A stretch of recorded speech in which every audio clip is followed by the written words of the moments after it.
Hello guys, good morning दोस्तों। आज की इस क्लास में हम कुछ कारण बताने वाले प्रीपोजिशनल फ्रेजेस के बारे में पढ़ने जा रहे हैं। दोस्तों, ये क्लास प्रतियोगी परीक्षाओं के लिए बहुत महत्वपूर्ण होने जा रही है, इसलिए अंत तक क्लास से जुड़े रहें। तो चलिए जानते हैं कौन कौन से वो प्रीपोजिशनल फ्रेजेस हैं जो कारण बताते हैं, जो किसी चीज के घटित होने का कारण बताते हैं। दोस्तों, प्रीपोजिशनल फ्रेज, जब प्रीपोजिशनल फ्रेज के बारे में तो आप जानते ही हैं, मैं पिछली कक्षाओं में भी बहुत अच्छे से समझा चुका हूं। जब हेडवर्ड प्रीपोजिशन हो और उसके साथ कुछ और शब्द जुड़े हों और जो प्रीपोजिशन का ही काम करें, वो प्रीपोजिशनल फ्रेज कहलाते हैं। फ्रेज नाउन भी हो सकता है, एडजेक्टिव भी हो सकता है, एडवर्ब भी हो सकता है, प्रीपोजिशन भी हो सकता है। यानी हेडवर्ड के साथ अगर और शब्द जोड़ दिए जाएं और वो पूरे शब्द मिलकर उसी पार्ट्स ऑफ स्पीच का काम करें तो वो फ्रेज उसी पार्ट्स ऑफ स्पीच के नाम से जुड़ जाता है। अगर नाउन फ्रेज की बात करें तो हेडवर्ड नाउन होना चाहिए और उसके साथ हम चाहे विशेषण जोड़ें या कुछ और चीज जोड़ रहे हैं, वो सभी मिलकर के नाउन का काम करेंगी तो उनको नाउन फ्रेज कहेंगे। तो ये शब्द प्रीपोजिशन आप देख रहे हो, टू, टू, ऑफ, ऑफ, इनसे पहले और भी शब्द जुड़े हुए हैं, तो ये पूरा प्रीपोजिशनल फ्रेज कहलाता है, न कि केवल preposition. Dear students, due to, owing to, because of, on account of, इन सभी का एक ही अर्थ है, के कारण या की वजह से। ये किसी चीज के कारण को बताते हैं, दर्शाते हैं।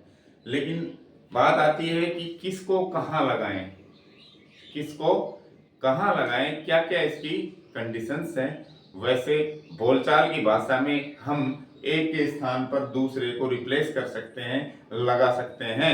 ड्यू टू के स्थान पर ओइंग टू लगा सकते हैं, ओइंग टू के स्थान पर बिकॉज ऑफ, अकाउंट ऑफ लगा सकते हैं। इन दोनों की जगह हम ओइंग टू लगा सकते हैं। ये तो बात हुई बोलचाल की भाषा की। लेकिन डियर स्टूडेंट्स, बोलचाल की भाषा नहीं, हमें तो एग्जाम की भाषा से मतलब है, हमें स्टैंडर्ड इंग्लिश से मतलब है, हमें स्टैंडर्ड ग्रामर से मतलब है, हमें व्याकरण, मानक व्याकरण से मतलब है, ताकि परीक्षाओं में हम अच्छे अंक प्राप्त कर सकें। बोलचाल की भाषा में तो हम एडवांस इंग्लिश का भी यूज कर लेते हैं, लेकिन जब बात आती है परीक्षा की तो वहां हमारे नंबर नहीं आ पाते हैं। इसलिए हमें ट्रेडिशनल और स्टैंडर्ड ग्रामर को ही फॉलो करना होगा परीक्षा की दृष्टि से। तो बिल्कुल मैं आपकी जो कंसेप्ट है वो क्लियर कर दूंगा इस टॉपिक में। तो चलिए जानते हैं कि ड्यू टू जो प्रीपोजिशनल फ्रेज है वो कहाँ यूज होता है। दोस्तों, इसका प्रयोग बी वर्ब होती है, is, am, are, was verb, उसके तुरंत बाद होता है। पहली बात तो ये याद रखने की है, बी वर्ब के तुरंत बाद ही ड्यू टू लगता है। और ड्यू टू के बाद क्या आता है, फिर कोज आता है, कारण आता है। ड्यू टू के तुरंत बाद क्या आएगा, कारण। और वो कारण क्या हो सकता है, संज्ञा, नाउन, जैसे रेन, बारिश। नाउन फ्रेज का मतलब वही संज्ञा के साथ एक दो शब्द और भी जोड़ते, जैसे हैवी रेन, नाउन फ्रेज। या प्रोनाउन आ सकता है ऑब्जेक्टिव केस में, मतलब थर्ड फॉर्म में, me, us, you, him, her, it, them आदि भी ड्यू टू के बाद आ सकते हैं। इसके अलावा जेरेंड का यूज भी हो सकता है, और जेरेंड भी क्या होती है, नाउन ही होती है। फर्स्ट फॉर्म में आईएनजी लग जाती है, जो कि नाउन का ही काम करता है।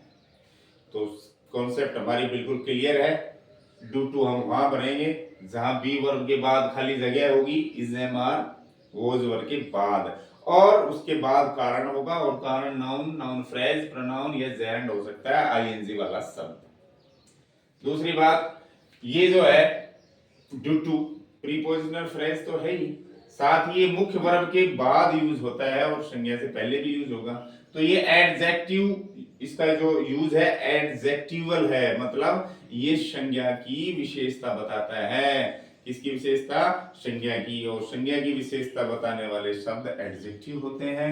तो ये एडजेक्टिवल यूज होता है, इसका मतलब ये वाक्य की जो संज्ञा है, इससे बी वर्ब से पहले जो नाउन आएगी, ये उसका उसकी विशेषता बताता है, और विशेषता में भी क्या बताता है, उसका कारण, क्योंकि ये कारण बताने वाले फ्रेजेस हैं।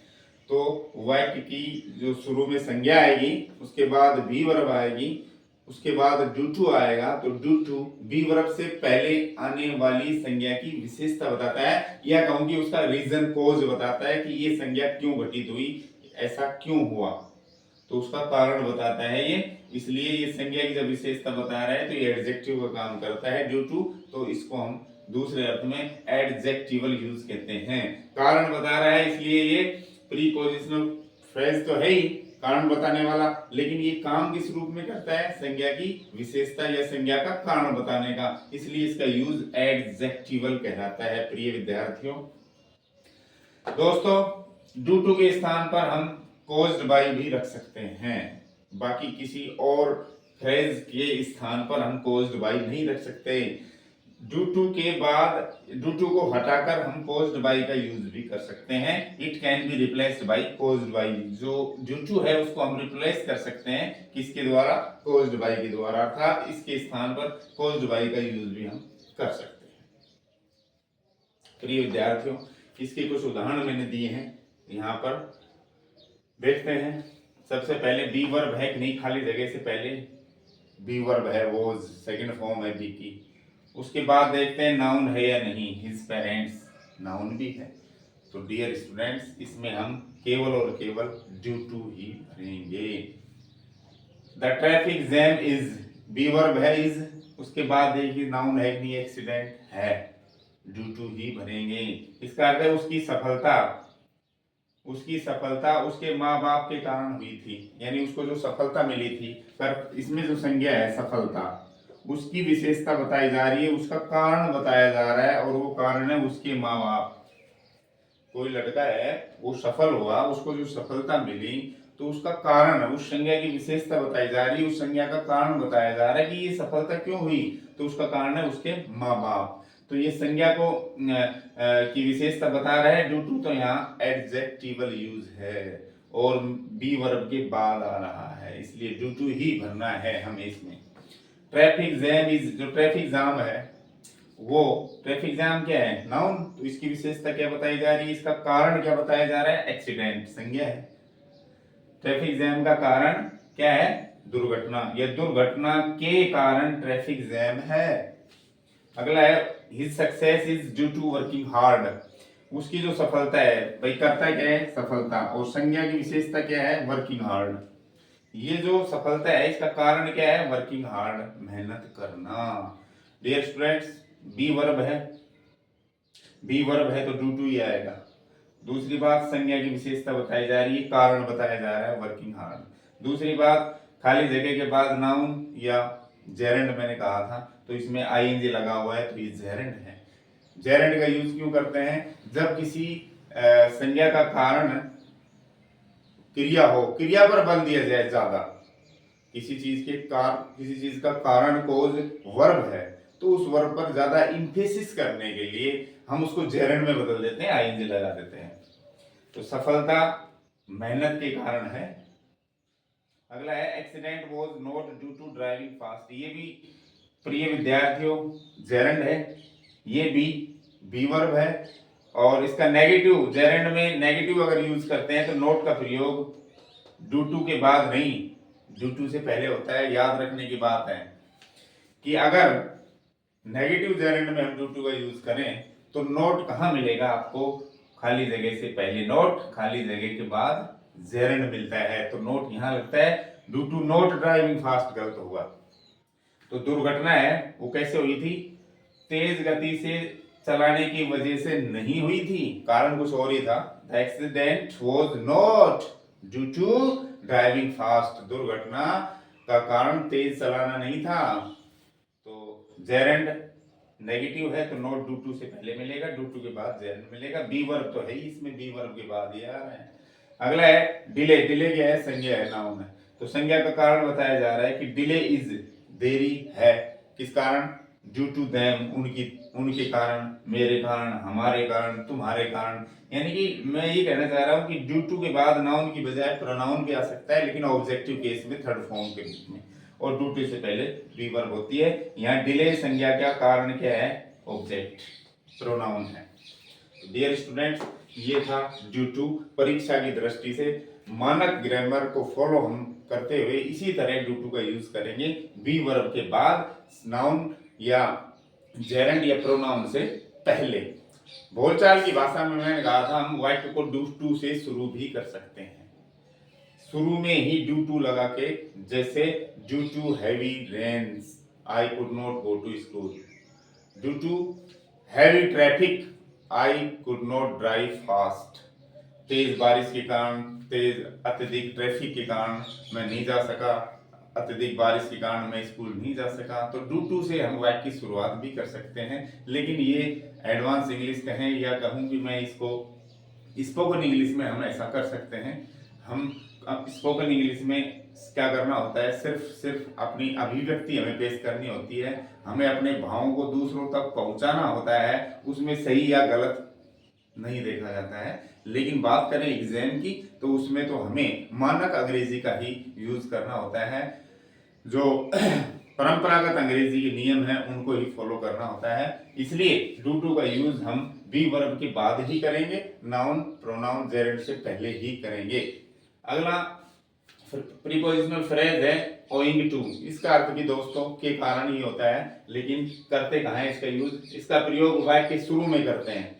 जब भी कोई वाक्य शुरू होता है तो उससे पहले हम ओइंग टू का यूज करते हैं, और इसके बाद कारण आता है। ओइंग टू के तुरंत बाद कोज आता है, और कोज में क्या होता है? या तो नाउन या नाउन फ्रेज या प्रोनाउन या जेरेंड, सेम वो ही रीजंस इसके भी हो सकते हैं। लेकिन ओइंग टू का प्रयोग औपचारिक दृष्टि से, अनौपचारिक दृष्टि से तो हम बाद में भी कर सकते हैं, वाक्य के बीच में भी कर सकते हैं, लेकिन औपचारिक दृष्टि से या कहूँ कि एग्जाम की दृष्टि से या कहूँ मानक या परंपरागत नियमों के अनुसार ओइंग टू वाक्य के शुरू में ही आता है। और देखते हैं इसकी कुछ उदाहरण। इससे पहले हम कुछ जान लेते हैं और बातें।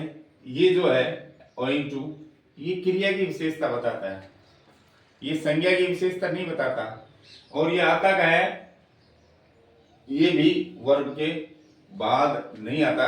क्यों? क्योंकि इसकी शुरुआत वाक्य के शुरू में ही हो जाती है ओइंग टू की, इसलिए इसमें वर्ब का कोई लेना देना नहीं होता है। बाकी ये है कि ये क्रिया की विशेषता बताएगा, जो वाक्य में वर्ब हो रही क्रिया उसकी विशेषता यानी उसका कारण बताता है, और ये औपचारिक दृष्टि से वाक्य के शुरू में ही आता है। इसलिए ये एडवर्बियल यूज है, इसका एडजेक्टिवल यूज नहीं है, क्योंकि संज्ञा की अगर ये विशेषता बताता तो ये यूज एडजेक्टिवल होता, लेकिन ये क्रिया की विशेषता बताएगा, क्रिया का कारण बताएगा, इसलिए ये एडवर्बियल यूज है। और क्रिया की विशेषता बताने वाले शब्द एडवर्ब कहलाते हैं, क्रिया विशेषण कहलाते हैं। तो इसके जो यूज है वो एडवर्बियल यूज होता है, एडवर्बियल यूज। अगला है because of, on account of. Because of, on account of, दोनों का अर्थ है के कारण। इन दोनों का प्रयोग भी मेन वर्ब के बाद होता है। ये दोनों कहाँ लगेंगे? मेन वर्ब, मुख्य क्रिया के बाद। और इसके बाद इनका रीजन कारण दिया होगा, कारण वही सेम होगा, नाउन, नाउन फ्रेज या प्रोनाउन या जेरेंड होगा इसके तुरंत बाद, या कहूंगी इनसे तुरंत पहले हम इनका यूज करेंगे। और मेन वर्ब के बाद इनका यूज होता है, ये ध्यान रखने की बात है। मेन वर्ब के बाद ये भी क्या करते हैं? क्रिया की विशेषता बताते हैं, इसलिए इनका यूज एडवर्बियल यूज होता है। ये संज्ञा की विशेषता नहीं बताते हैं, क्रिया की विशेषता यानी क्रिया का ही कारण बताते हैं। अब इन दोनों में फर्क किया हुआ, ये वाक्य के शुरू में आते हैं, ये मुख्य वर्ब के बाद यानी वाक्य के बीच में आते हैं। मैंने अभी बताया था कि स्पोकन इंग्लिश में हम कैसे भी कर सकते हैं, इसकी जगह इनको रख सकते हैं, इनकी जगह इसको भी हम रख सकते हैं, लेकिन बात मानक अंग्रेजी की है तो ये ही नियम आपको फॉलो करना पड़ेगा कि मेन वर्ब के बाद ही आप बिकॉज ऑफ या ऑन अकाउंट ऑफ का यूज करें। इसके अलावा दोस्तों ये तीन तो थे अपने, तीन जो कॉलम दिख रहे हैं इनमें जो दिख रहे हैं शब्द आपको, ये प्रीपोजिशनल फ्रेजेस थे। एक अलग से है बिकॉज, इसके साथ कोई प्रीपोजिशन नहीं लगा हुआ। ये क्या करता है? दो क्लोजेस को जोड़ता है, दो उपवाक्यों को जोड़ता है, तो इसको हम कंजंक्शन कहेंगे, संयोजक कहेंगे, प्रीपोजिशनल फ्रेज नहीं है। ये क्या करता है? इसका प्रयोग सब्जेक्ट और वर्ब से पहले यूज होता है। अगर किसी सेंटेंस में क्लोजेस दिए हुए हैं तो उस क्लोज से पहले जिसमें एक सब्जेक्ट और वर्ब होगी, और उस क्लोज के बाद जिसमें घटना घटी है, उस क्लोज का कारण बताने के लिए अगले क्लोज से पहले बिकॉज का यूज होता है। अर्थात सब्जेक्ट और वर्ब, उसके आगे कुछ भी हो सकता है रिमेन्स, लेकिन बिकॉज जब भी हम लगाएंगे तो उसके बाद सब्जेक्ट प्लस वर्ब होना चाहिए, और सब्जेक्ट वर्ब का मतलब वो क्लोज हो गया। तो ये कंजंक्शनल क्लोज हुआ, इसका यूज है कंजंक्शनल, मतलब दो उपवाक्यों को जोड़ने का काम है इसका, और उपवाक्य का कारण बताता है। ये किसी एक क्रिया का, एक शब्द का, एक संज्ञा का कारण नहीं, बल्कि पहले जिस क्लोज के बाद ये लगता है उस पूरे क्लोज का ये कारण बता देता है। तो ये है कारण बताने वाला कंजंक्शन, ये कारण बताने वाले हैं प्रीपोजिशनल फ्रेजेस। तो डियर स्टूडेंट्स, चलिए जानते हैं owing to, because of, account of और बिकॉज के कुछ एग्जांपल्स। चलिए ओइंग टू के एग्जांपल्स देखते हैं। ओइंग टू वाक्य के शुरू में भरा जाता है। ओइंग टू के बाद कारण नाउन फ्रेज, प्रोनाउन या जेरंड हो सकता है। सबसे पहले खाली जगह दी गई है, इन सब के बाद आपको नाउन मिलेगा या प्रोनाउन मिलेगा या जेरंड मिलेगा। देख लीजिए, खाली जगह हिज हार्ड वर्क, अपनी मेहनत के कारण ही पास्ट, वो सफल हो गया। तो शुरू में खाली जगह है। दूसरी बात, यहाँ पर हार्ड वर्क नाउन है, तो यहाँ हम ओइंग टू भर देंगे इसमें। अगला है भारी बारिश के कारण मैच कैंसिल कर दिया गया, तो यहाँ पर हैवी रेन नाउन फ्रेज हो गया, और यहाँ पर हम ओइंग टू भर देंगे। अगला है जेरंड आ रहा है खाली जगह के बाद, और जेरंड नेगेटिव में आ रहा है, और यहाँ पर जब नेगेटिव जेरंड लगाते हैं तो नोट जेरंड से तुरंत पहले आता है। अर्थात डू टू में हम नेगेटिव जेरंड लगा रहे थे, डू टू से पहले नोट आ रहा था। ध्यान रखना, नेगेटिव जेरंड जब बनाते हैं और डू टू का यूज करते हैं तो नोट का प्रयोग डू टू से पहले होता है, लेकिन जब हम ओइंग टू का यूज करते हैं तो नोट का प्रयोग ओइंग टू के तुरंत बाद या जेरंड से पहले होता है। तो ये कह रहे हैं owing to not having licence, licence नहीं होने के कारण ही वाज फाइंड, उस पर फाइन कर दिया गया, जुर्माना लगा दिया गया। अगला है जेरंड है, ये भी आई से लग रहे हैं, तो owing to being late, late होने के कारण सी मिस द ट्रेन, वो ट्रेन मिस कर दी उसने, ट्रेन छूट गई उसकी। इसके अलावा कारण प्रोनाउन भी हो सकता है, तो अस, वो भी ऑब्जेक्टिव केस में होना चाहिए। तो ओइंग टू अस, हमारे कारण, ही गॉट लेट, वो लेट हो गया। तो डियर स्टूडेंट्स, ये थे अपने कुछ एग्जांपल्स ओइंग टू के। अब जानते हैं कुछ एग्जांपल्स बिकॉज ऑफ और अकाउंट ऑफ के। अगले एग्जांपल्स देखते हैं because of, on account of के। इन दोनों का प्रयोग मेन वर्ब, मुख्य वर्ब के बाद आता है। चाहे मुख्य वर्ब के बाद ऑब्जेक्ट आए फिर ही आए, लेकिन आएंगे मुख्य क्रिया के बाद, या तो मेन वर्ब के तुरंत बाद या मेन वर्ब के बाद ऑब्जेक्ट हो, फिर इनका यूज होता है। तो इसके बाद जो रीजन आता है वो सेम ही है, नाउन या नाउन फ्रेज या प्रोनाउन या जेरंड। ये क्रिया की विशेषता बताते हैं, इसलिए ये एडवर्बियल यूज होते हैं, ये क्रिया का कारण बताते हैं। चलिए कुछ एग्जांपल्स देखते हैं। अब इन दोनों में वैसे एक बारीक अंतर भी है भाई।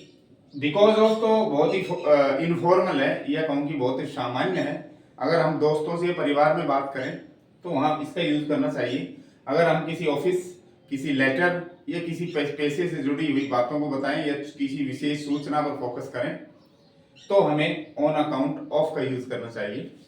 जैसे आई कुड नॉट स्लीप, मैं सो नहीं सका, खाली जगह द नॉइस। मैंने कहा था कि मेन वर्ब के बाद, मेन वर्ब है स्लीप, मेन वर्ब के बाद, जबकि इनका यूज कहाँ होता था, वाक्य के शुरू में। इसका कहाँ होता था, बी वर्ब के बाद होता था। इनका कहाँ होगा, मेन वर्ब के बाद इन दोनों का यूज हो सकता है, और बाद में नाउन या प्रोनाउन या जेरंड कुछ भी कारण मिल सकते हैं। तो मैं सो नहीं सका, तो इस क्रिया का कारण बताएगा, सोने का कारण क्यों नहीं सो सका, तो आप इसमें बिकॉज ऑफ भर दें। आई could not sleep because of the noise, मैं शोर के कारण, शोर की वजह से नहीं सो सका। दे वन द मैच, उन्होंने मैच जीत लिया। तो ये जीतना है वो वर्ब, हालांकि यहाँ है, यहाँ शुरू में वर्ब थी बिल्कुल खाली जगह से पहले, यहाँ ऑब्जेक्ट आ गया, कोई बात नहीं, लेकिन मेन वर्ब के बाद ही हम भर रहे हैं इसको। तो दे वन द मैच, उन्होंने मैच जीत लिया। कारण हार्डवर्क, मेहनत, मेहनत की वजह से उन्होंने जीत लिया। तो ये नाउन हो गई, मेन वर्ब है। इसके बाद हम बिकॉज ऑफ या ऑन अकाउंट ऑफ भर सकते हैं, दोनों में से कोई सा भी यूज कर सकते हैं। लेकिन थोड़ा सा मैंने बारीक अंतर बताया है कि ये एक सामान्य यूज है, ये औपचारिक यूज है। तो ये किसी ऑफिस या पैसे से संबंधित या किसी विशेष सूचना से संबंध में बातें बताता है, करता है। The match was stopped, match को रोक दिया गया, मेन वर्ब है। कारण रेनिंग, जेरेंड आ रहा है, आईएनजी। तो मेन वर्ब के बाद में कुछ भी आ सकता है, नाउन, प्रोनाउन, जेरेंड। तो यहाँ जेरेंड आ गया, ये नेगेटिव जेरेंड आ गया यहाँ पर, तो ध्यान रखना। ड्यू टू में नेगेटिव जेरेंड जब आता है तो ड्यू टू से पहले नोट आता है। ओइंग टू की बात करें तो जेरेंड कहाँ आता है, ओइंग टू के तुरंत बाद आता है। इन दोनों की बात करें तो भी नेगेटिव जेरेंड कहाँ आता है, नोट कहाँ आता है, ऑफ के बाद, ऑफ के बाद, इन दोनों के बाद। तो द प्रोजेक्ट फेल्ड, इसमें आप भरो ऑन अकाउंट ऑफ, फिर नॉट हैविंग इनफ फंड्स, पर्याप्त धन नहीं होने के कारण प्रोजेक्ट फेल हो गया। तो ऑन अकाउंट ऑफ सीधा आ जाएगा, नोट जेरेंड से जस्ट पहले ही आएगा, बिल्कुल इसी तरह आएगा जैसे ओइंग टू में आया था। बाकी ड्यू टू में थोड़ा अलग है स्ट्रक्चर, नोट ड्यू टू से पहले आता है नेगेटिव जेरेंड में। अगला है आई लाइक हिम, मैं उसे पसंद करता हूं। तो लाइक मेन वर्ब है, उसके बाद बिहेवियर ये नाउन आ गया, तो मैं उसको उसके व्यवहार के लिए, या मैं कहूं कि I like him because of his disciplined या गुड बिहेवियर, ऐसे भी हो सकता है, फ्रेज बना देंगे इसको। तो मेन वर्ब के बाद है और व्यवहार के कारण ये उसको पसंद कर रहा है, तो कारण बताने के लिए आप बिकॉज ऑफ का यूज करें इसमें। अगला है सी फेल, वो फेल हो गई, खाली जगह यू, प्रोनाउन आ रहा है, तो मेन वर्ब के बाद और फिर खाली जगह के बाद प्रोनाउन जो कारण हो सकता है, तो इसमें भी आप बिकॉज ऑफ भरें। See failed because of you, वो तुम्हारी वजह से, बिकॉज ऑफ यू, वो तुम्हारी वजह से फेल हो गई। इसका और ऑन अकाउंट के लिए जैसे मैं कहूं ही वॉज प्रमोटेड, उसका प्रमोशन हो गया, पदोन्नति हो गई। On account of his disciplined behaviour, उसके अनुशासित व्यवहार के कारण। तो यहाँ बात कर रहे हैं हम डिपार्टमेंट की, प्रमोशन हुआ है तो किसी विभाग की बात कर रहे हैं, हम पैसे की बात कर रहे हैं, तो इसमें हम बेहतर होगा ऑन अकाउंट ऑफ भरे बजाय बिकॉज ऑफ के। हालांकि ये एक दोनों की जगह इंटरचेंजेबल है, ये बदल सकते हैं, लेकिन थोड़ी बारीक जानकारी ये है इनके बारे में कि ऑन अकाउंट का प्रयोग हम औपचारिक रूप से करते हैं और सामान्य अर्थ में या अनौपचारिक रूप से हम बिकॉज ऑफ का परिवार या दोस्तों के साथ बात करते हुए कर सकते हैं। दोस्तों कुछ उदाहरण हैं बिकॉज के, चलिए जानते हैं। अब बिकॉज जो कि एक संयोजक है, कंजंक्शन है, वो कब भरा जाता है वाक्य में, इसका प्रयोग सब्जेक्ट और वर्ब से पहले होता है, ध्यान रखना। खाली जगह के बाद सब्जेक्ट और वर्ब प्लस कुछ और भी हो सकता है, ये होना जरूरी है क्योंकि ये क्लोज को जोड़ता है, उपवाक्य को जोड़ता है, इसलिए कंजंक्शनल यूज है इसका, न कि एडवर्बियल या एडजेक्टिवल यूज। ये उपवाक्य का, पूरे उपवाक्य का ही कारण बता देता है। जैसे ये उपवाक्य एक सब्जेक्ट है, इसमें वर्ब है, ये सब्जेक्ट है, वर्ब है, सब्जेक्ट है, वर्ब है, सब्जेक्ट है और वर्ब है, तो ये क्लोज है। इधर भी देखो सब्जेक्ट है, वर्ब है, सब्जेक्ट है, वर्ब है, सब्जेक्ट है, वर्ब है, सब्जेक्ट है, वर्ब है, तो ये क्लोज हो गए। जिसमें एक सब्जेक्ट, एक मेन वर्ब हो, मुख्य क्रिया हो, फाइनाइट वर्ब हो, क्लोज होता है। तो ये क्या है, जिसके बाद ये बिकॉज भरता है, उस पहले वाले क्लोज का, पूरे क्लोज का ही कारण बताता है। जैसे वो लेट हो गया था, तो इस लेट होने का इसके पूरे वाक्य का जो कारण है वो बता रहा है, क्योंकि बरसात हो रही थी, तो यहाँ पर आएगा बिकॉज। मैं घर पर ही ठहर गया क्योंकि गर्मी थी। वो खुश है क्योंकि मैच जीत गया था।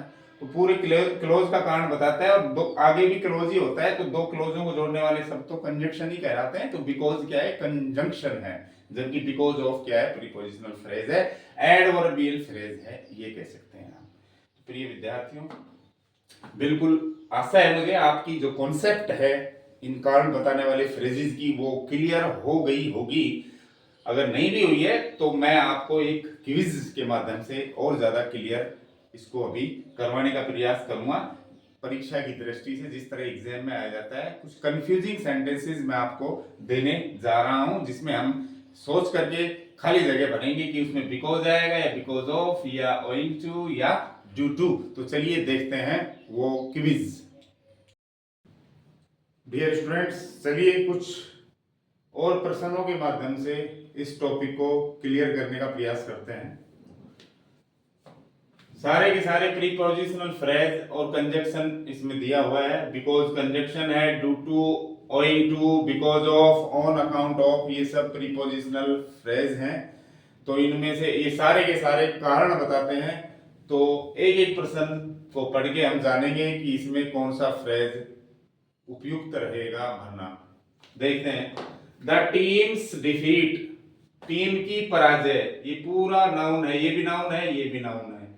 वॉज हुई थी, किस कारण? A lack of coordination, coordination के अभाव में, यानी समन्वय के अभाव में ही टीम की पराजय हुई थी। तो हमें क्या देखना है? सबसे पहले देखना है बी वर्ब दिया हुआ है और कुछ नहीं देखना।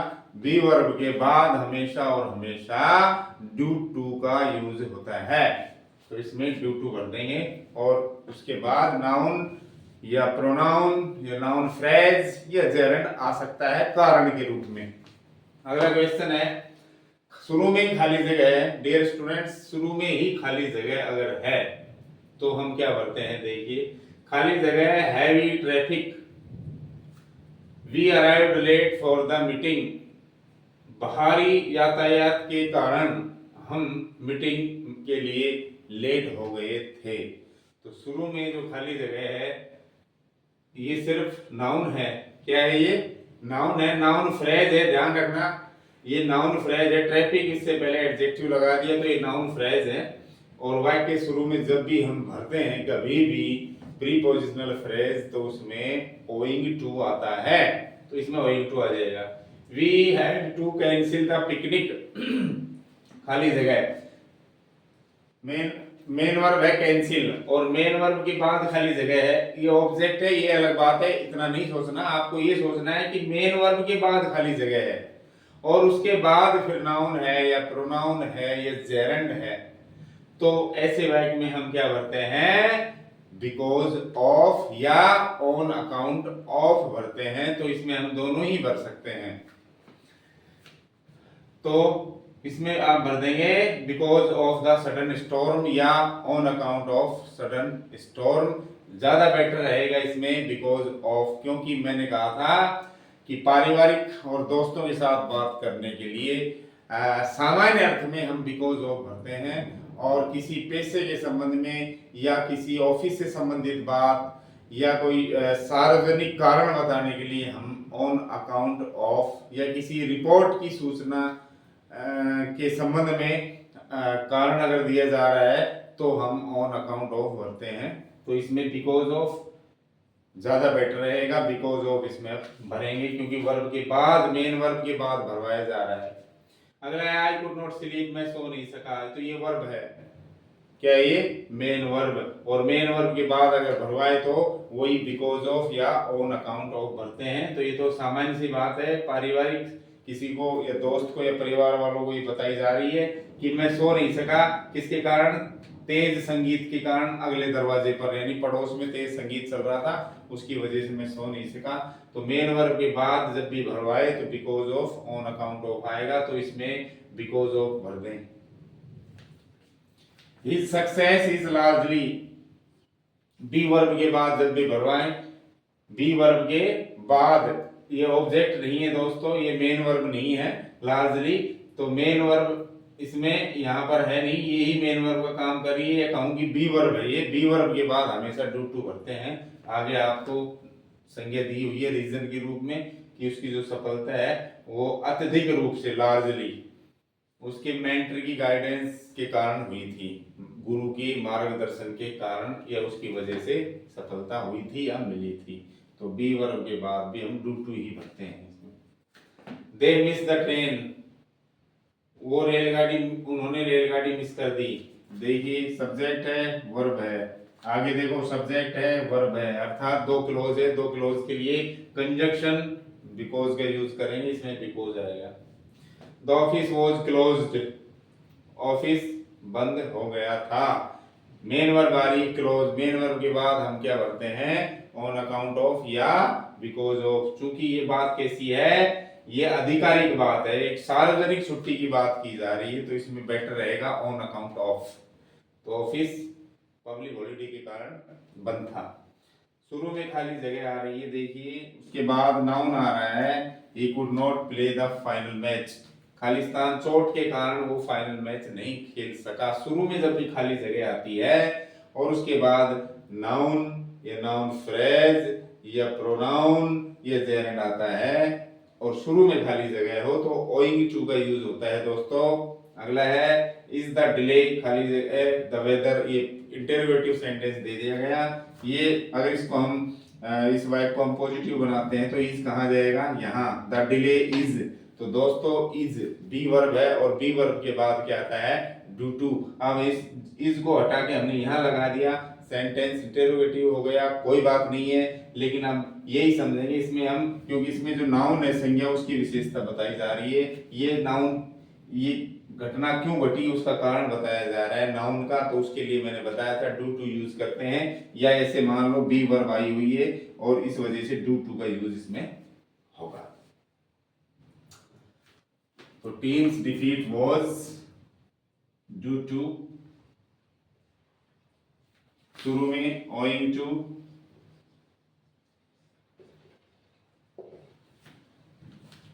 बिकॉज ऑफ,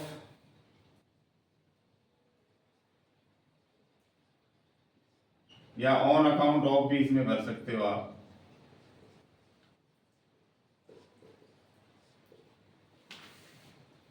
बिकॉज ऑफ,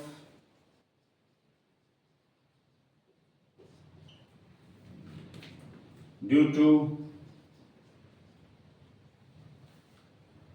तो क्लोज है इसलिए बिकॉज, केवल बिकॉज, कंजंक्शन का यूज होगा, ऑन अकाउंट ऑफ,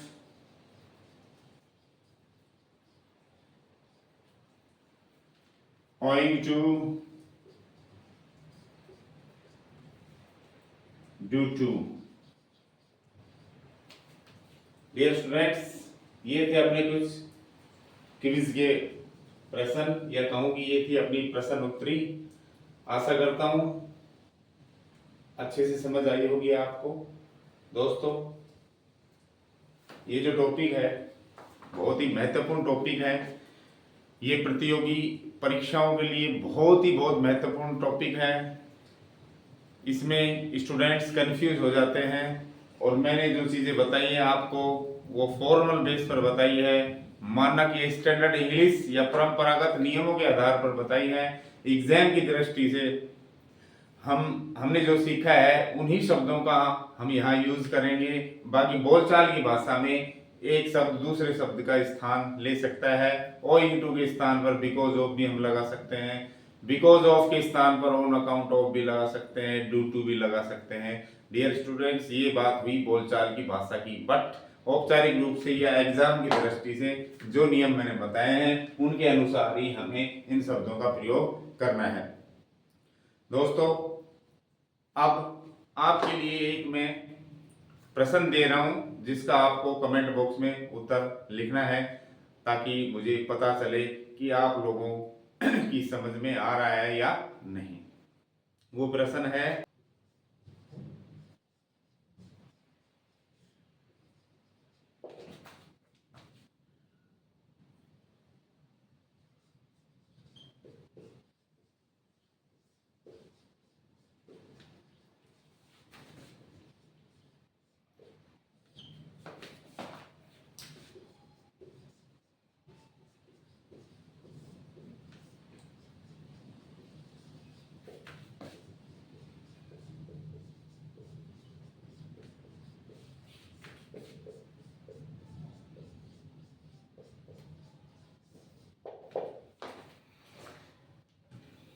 प्रिय विद्यार्थियों, आपके लिए क्वेश्चन तैयार है। जो भी इस वीडियो को देख रहे हैं, अंत में आपको इस प्रश्न का उत्तर देना है और जो आंसर इसमें आएगा, भाई ड्यू टू आता है या ओइंग टू या बिकॉज ऑफ, जो भी है, आप पहले वीडियो को अच्छी से देखें, समझें, उसके बाद इसका उत्तर आप कमेंट बॉक्स में लिखकर जरूर भेजें। मैं आपके आंसर का, आपके जवाब का इंतजार करूंगा। वीडियो अच्छी लगी हो आपको तो लाइक करें, शेयर करें, चैनल को सब्सक्राइब नहीं किया है तो सब्सक्राइब करें। Thank you for watching this video.